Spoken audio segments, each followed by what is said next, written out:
പിറ്റേ ദിവസം രാവിലെ രേവതിക്കുട്ടിയോട് ഗ്രേസി ആൻറ്റി മനു വിളിച്ചിരുന്ന കാര്യം പറയുകയാണ്.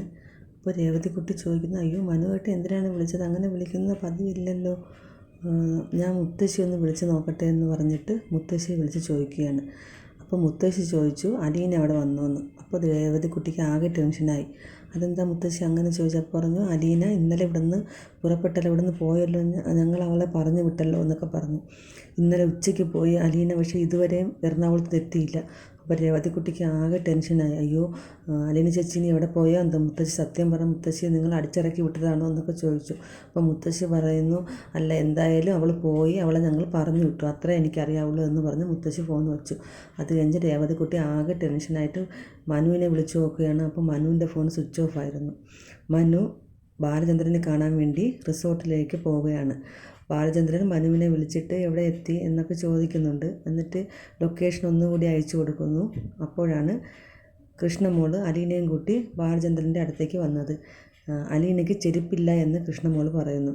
അപ്പോൾ ബാലചന്ദ്രൻ മനുവിനോട് പറയുന്നു, അലീനയ്ക്ക് ഒരു ചെരുപ്പ് വാങ്ങിക്കൊണ്ടുവരാൻ പറയുന്നുണ്ട്. കൃഷ്ണമോള് വലിയ സന്തോഷത്തിലാണ്. ഇപ്പോൾ അലീനയോട് അവൾക്ക് ഭയങ്കര സ്നേഹമാണ്.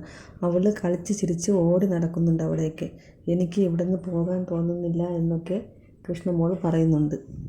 കൃഷ്ണമോള് അലീനയുടെ ഡ്രസ്സാണ് ഇട്ടിരിക്കുന്നത്. ഇത് ഏതാണെന്ന് ബാലചന്ദ്രൻ ചോദിക്കുമ്പോൾ അലീന ചേച്ചി തന്നതാണെന്ന് പറയുന്നു. അപ്പോൾ ബാലചന്ദ്രൻ വെറുതെ ചോദിക്കുകയാണ്, നിനക്ക് നാണമില്ലേ വല്ലയിടത്ത് ഇരന്ന് വാങ്ങിക്കാനെന്ന്? അപ്പോൾ കൃഷ്ണമോള് പറയുന്നു, ഇന്നലെ വരെ നാണമുണ്ടായിരുന്നു, ഇന്ന് അതില്ലെന്ന് പറയുന്നു.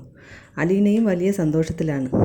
അലീന പറയുന്നു, ഇന്നലെ നാണം കാരണം ഇവൾ എൻ്റെ മുഖത്തോലും നോക്കുന്നില്ലായിരുന്നു എന്ന് ഒരുമാതിരി പറയുന്നുണ്ട്, കളിയാക്കി പറയുന്നുണ്ട്. മുത്തശ്ശി ചോദിക്കുന്നുണ്ട്, ബാലചന്ദ്രൻ തിരിച്ചു വന്നോ, വിവരം എന്തെങ്കിലും ഉണ്ടോ എന്നൊക്കെ ചോദിക്കുന്നുണ്ട്. അപ്പോൾ വൈജയന്തി വളരെ ദേഷ്യപ്പെടുന്നു, മനുഷ്യരെ ടെൻഷൻ അടിച്ചിരിക്കുകയാണ് എന്നൊക്കെ പറയുന്നുണ്ട്. അപ്പോൾ മുത്തശ്ശി പറയുന്നു, ഇനിയപ്പോൾ അവൻ വരാതിരിക്കുമോ എന്തോ എന്നൊക്കെ പറയുന്നുണ്ട്. രേവതിക്കുട്ടി വിളിച്ചിട്ട് അലീന അവിടെ എത്തിയില്ല എന്ന് പറഞ്ഞ കാര്യമൊക്കെ മുത്തശ്ശി പറയുന്നു. ഉടനെ തന്നെ വൈജയന്തി രാജീവിനെ വിളിച്ചിട്ട് അലീന എറണാകുളത്ത് എത്തിയില്ല എന്നുള്ള കാര്യം പറയുന്നു. വൈജയന്തി പറയുന്നുണ്ട്, എനിക്ക് അത് ആലോചിച്ചിട്ട് എനിക്ക് അവളും കൂടെ ഉണ്ടെന്ന് ആലോചിച്ചിട്ട് എനിക്ക് ദേഷ്യം അടക്കാൻ കഴിയുന്നില്ല എന്നൊക്കെ വൈജയന്തി പറയുന്നു. രാജീവ് പറയുന്നു, നമുക്ക് എന്തെങ്കിലും പരിഹാരം ഉണ്ടാക്കാമെന്ന് പറയുന്നു. അപ്പോൾ മനുശങ്കർ അവിടെ എത്തിയിട്ടുണ്ട്, റിസോർട്ടിലെത്തിയിട്ടുണ്ട്. കൃഷ്ണമോള് മനുവിനെ കണ്ട് ഓടി ഇറങ്ങി വന്ന് അവന് ഷേക്ക് ഹാൻഡ് കൊടുത്ത് അവനെ വിളിച്ചുകൊണ്ട് അകത്തേക്ക് കയറി പോകുന്നുണ്ട്.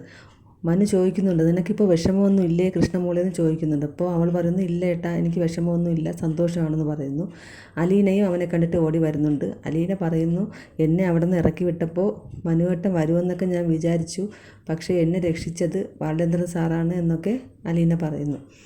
മനു ഒന്നും പറയുന്നില്ല. മനു പറയുന്നു, ഇതിൻ്റെ മറുപടി ഞാൻ പിന്നീട് പറയാം, ഞാൻ ഇപ്പോൾ അങ്കിളിനെ ഒന്ന് കാണട്ടെ എന്ന് പറയുന്നു. അങ്ങനെ അവർ സംസാരിച്ചുകൊണ്ടിരിക്കുമ്പോൾ കൃഷ്ണമോള് മനുവിനെ വിളിച്ചും കൊണ്ട് പുറത്തേക്ക് പോകുന്നു. അലീനയുടെയും കയ്യിൽ പിടിച്ച് അവൾ ഓടി ഇറങ്ങി അവർ മൂന്നുപേരും കൂടി പോകുന്നത് നോക്കിക്കൊണ്ട് ബാലചന്ദ്രൻ അങ്ങനെ നിൽക്കുകയാണ്. അവർ വലിയ സന്തോഷത്തിലാണ്. മനു വീട്ടിലേക്ക് തിരിച്ചെത്തുന്നതാണ് പിന്നീട് കാണിക്കുന്നത്.